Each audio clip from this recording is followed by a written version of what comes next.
दो ट्रेट हो गई, ठीक है। तो जब दो ट्रेट्स को हमने आपस में क्रॉस करवाया इस तरह से, ठीक है, हमने येलो और राउंड को कुछ कैपिटल में इस तरह से लिखा क्योंकि ये डोमिनेंट ट्रेट है, रेसेसिव ट्रेट है, तो इसको कैसे लिखा, स्मॉल वाई स्मॉल आर, मतलब ग्रीन और रिंकल, येलो और राउंड, ठीक है।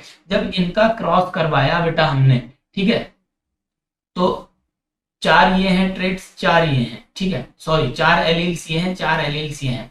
4 into 4 को जब हम इसको क्रॉस करवाएंगे तो हमको कितना 16 पॉसिबिलिटीज मिलेंगी, 16 फर्दर पॉसिबिलिटीज मिलेंगी। किस तरह की पॉसिबिलिटीज मिलेंगी, इस तरह की 16 की 16 कैसी होंगी, capital Y capital R small R. ये कब मिलेगा हमें, F2 जनरेशन में, ठीक है बेटा।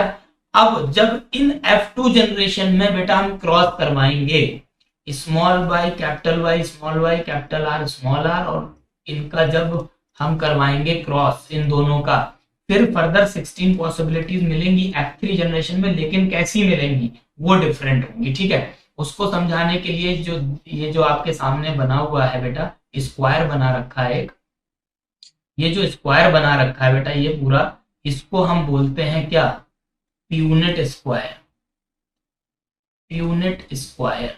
ठीक है बेटा, इसको बोलते हैं प्यूनेट स्क्वायर, समझ रहे हो। तो बेटा इसका जब हमने क्रॉस करवाया, इससे किससे क्रॉस करवाया, सेम इसी चीज से, तो हमें ये 16 पॉसिबिलिटीज मिली कुछ इस तरह की, ठीक है। ये आप देख लेना, आप करके देख लेना, आपको भी पता है कैसे करते हैं, अभी मैंने सिखा दिया। लेकिन इसमें पॉसिबिलिटीज क्या मिली, ये देखो आप, इनका फिनोटाइपिक रेशियो देखो, क्या क्या पॉसिबिलिटीज थी। राउंड येलो, कुछ हमें राउंड और येलो मिले, ठीक है, ये वाले राउंड और येलो मिले।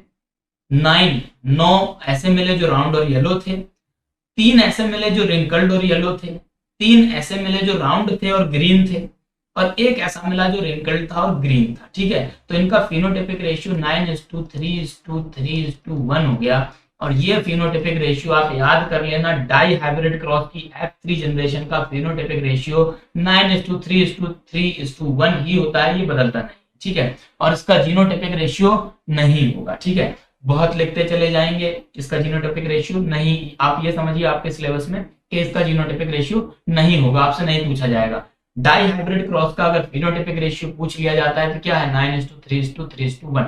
आप यहां से कैलकुलेट कर सकते हैं, अपने आप क्रॉस करवा सकते हैं, ठीक है। समझ आ गई है सारी बात। आगे देखते हैं अब इन्हीं सब बातों पे मेंडल्स के 3 प्रिंसिपल हैं जहां से बेटा क्वेश्चन आ जाते हैं। मेंडल ने 3 लॉ दिए। सबसे पहला क्या है, law of dominance, some alleles are dominant cover up the recessive allele, जो मैंने बताया वही बात, ठीक है। इसको हम लॉ ऑफ डोमिनेंस बोलते हैं कि कुछ एलील्स जो होते हैं वो डोमिनेंट होते हैं, प्रभावशाली होते हैं, और रिसेसिव एलील्स को कवर अप कर लेते हैं, ठीक है। मतलब क्या, डोमिनेंट वाले ही एक्सप्रेस होते हैं। अगला है लॉ ऑफ सेग्रीगेशन।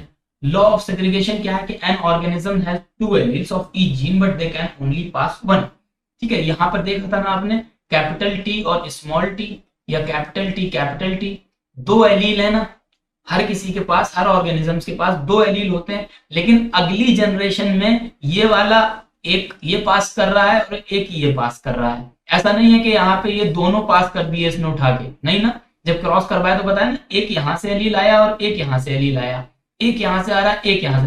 तो ये जो एक एक का पास होना है, नेक्स्ट जनरेशन में सिर्फ एक एलील पास होता है, इसको बोलते हैं लॉ ऑफ सेग्रीगेशन, ठीक है। तीसरा है law of independent assortment.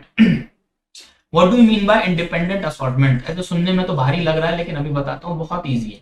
Independent assortment का मतलब क्या है कि gene found on separate chromosomes are inherited independently of each other.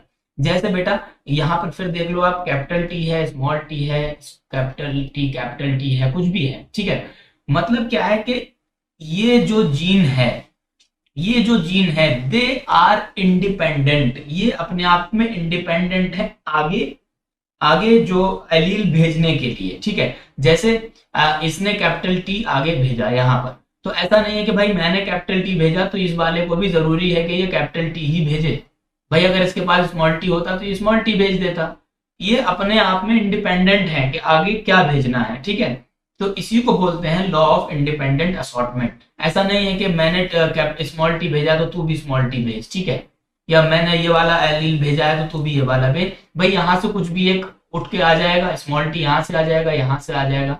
Capital T, ठीक है। तो ये क्या है, इंडिपेंडेंट है आगे की जनरेशन में कोई सा भी एलील ट्रांसफर करने के लिए। इसी बात को बोला गया लॉ ऑफ इंडिपेंडेंट असॉर्टमेंट।